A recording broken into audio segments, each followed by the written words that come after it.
Blueprint ৰচনা কৰিছে যে আজি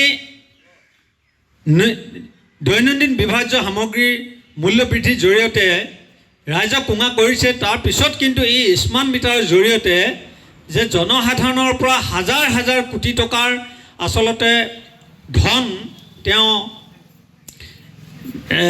তেওঁৰ ব্যক্তিগত যি পুঁজিলৈ নিয়াৰ কৌশল ৰচনা কৰিছে। অৰ্থাৎ আগন্তুক 2026 চনৰ বিধানসভা নিৰ্বাচনৰ কাৰণে আচলতে তেওঁ নিৰ্বাচনী পুঁজি আচলতে গোটোৱাৰ এইটো প্ৰচেষ্টা কৰিছে বুলি আমি অনুভৱ কৰিছোঁ।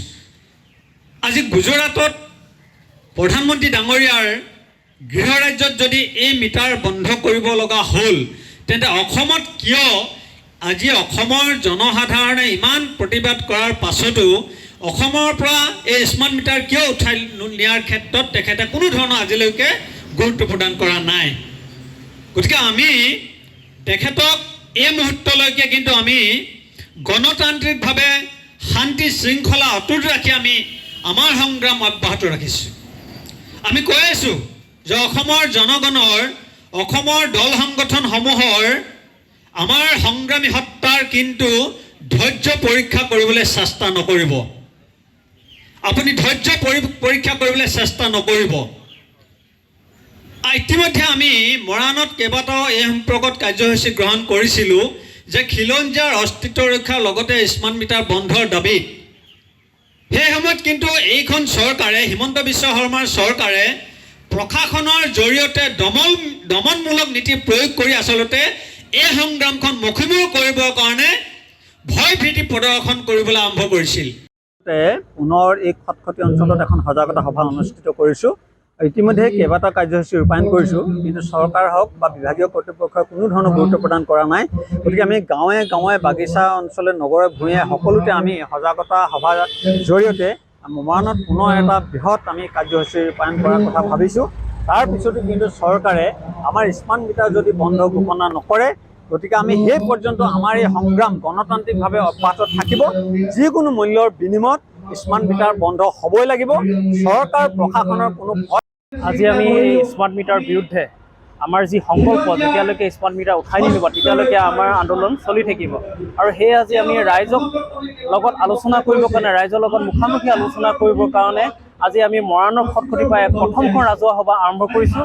আৰু আজিৰ পৰা আমি প্ৰায় নিৰবিচ্ছিন্ন প্ৰায় 10-15 দিনলৈকে আমি গোটেই গাঁৱে ভূঞে স্মাৰ্ট মিটাৰৰ বিৰুদ্ধে আমি ৰাইজক সজাগতা কৰি তুলিম।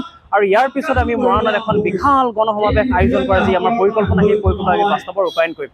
আৰু এই প্ৰতিবাদস্থলীৰ পৰা অসমৰ মাননীয় মুখ্যমন্ত্ৰী ডক্টৰ হিমন্ত বিশ্ব শৰ্মাদেৱক আমি অনুৰোধ জনাইছোঁ যে অতি সোনকালে ৰাইজক টেক্সপেয়াৰ যি স্মাৰ্ট মিটাৰ, সেই স্মাৰ্ট মিটাৰ উঠাই নিয়ক, অন্যথাই আমাৰ এই সংগ্ৰাম চলি থাকিব। আৰু তাৰ কাৰণে জগৰীয়া হ'ব অসম চৰকাৰ আৰু ভাৰত চৰকাৰ। আৰু সেইকাৰণে আমি আজি প্ৰতিবাদস্থলীৰ পৰাই অসমৰ মাননীয় মুখ্যমন্ত্ৰী আৰু আজি মৰাণ খটখটি ব্যৱসায়ীসকলে নিজৰ ব্যৱসায়ী প্ৰতিষ্ঠান বন্ধ কৰি স্মাৰ্ট মিটাৰ বন্ধ কৰাৰ প্ৰতিবাদত আজি প্ৰতিবাদী সভা অনুষ্ঠিত কৰিছে। আৰু ইয়াত আমাৰ মৰাণৰ আমাৰ 18টা সংগঠন একত্ৰিত হৈ এই আন্দোলন কৰিছে। এই সংগঠনৰ নেতৃবৃন্দক আমন্ত্ৰণ জনাইছে আৰু আমি ইয়াত উপস্থিত হৈছোঁ। আৰু তেওঁলোকৰো এটাই দাবী, যেতিয়ালৈকে এই যিটো স্মাৰ্ট মিটাৰ বন্ধ নহয় তেতিয়ালৈকে এই ধাৰাবাহিক আন্দোলন চলি থাকিব। আৰু এই আন্দোলনত আমাৰ খটখটি অঞ্চলৰ ব্যৱসায়ী প্ৰতিষ্ঠান ৰাইজে সহযোগ কৰিম বুলি আমাক কথা দিছে। গতিকে আমি তেখেতসকলক ধন্যবাদ জনাইছোঁ। আৰু আমাৰ এটাই দাবী যে আপুনি নৰ্থ ইষ্ট ফুৰিম বুলি ভাবিছে নেকি? আপুনি নৰ্থ ইষ্ট ক'ত কেনেকৈ ফুৰিম বুলি যদি ভাবি আছে, তেতিয়াহ'লে এতিয়াৰ পৰা আৰু চিন্তা নাই। আপনি গাড়ী আছে। আপনি গাড়ী এটা নিৰ্ভৰযোগ্য টেক্সি সেৱা প্ৰতিষ্ঠান, য'ত দক্ষ টুৰ গাইডছ লৈ আপুনি ঘূৰিব পাৰিব। আৰু লগতে আপুনি ডমেষ্টিক বা ইণ্টাৰনেশ্যনেল পেকেজেছ আৰু ফ্লাইট, বাছ, ৰেলৱে বা হোটেল বুকিঙৰো সুবিধা পাব। সবিশেষ জানিবলৈ আৰু সেৱা গ্ৰহণ কৰিবলৈ www.apnigari.com এতিয়াই লগ ইন কৰক অথবা স্ক্ৰীণত দিয়া নম্বৰত যোগাযোগ কৰক।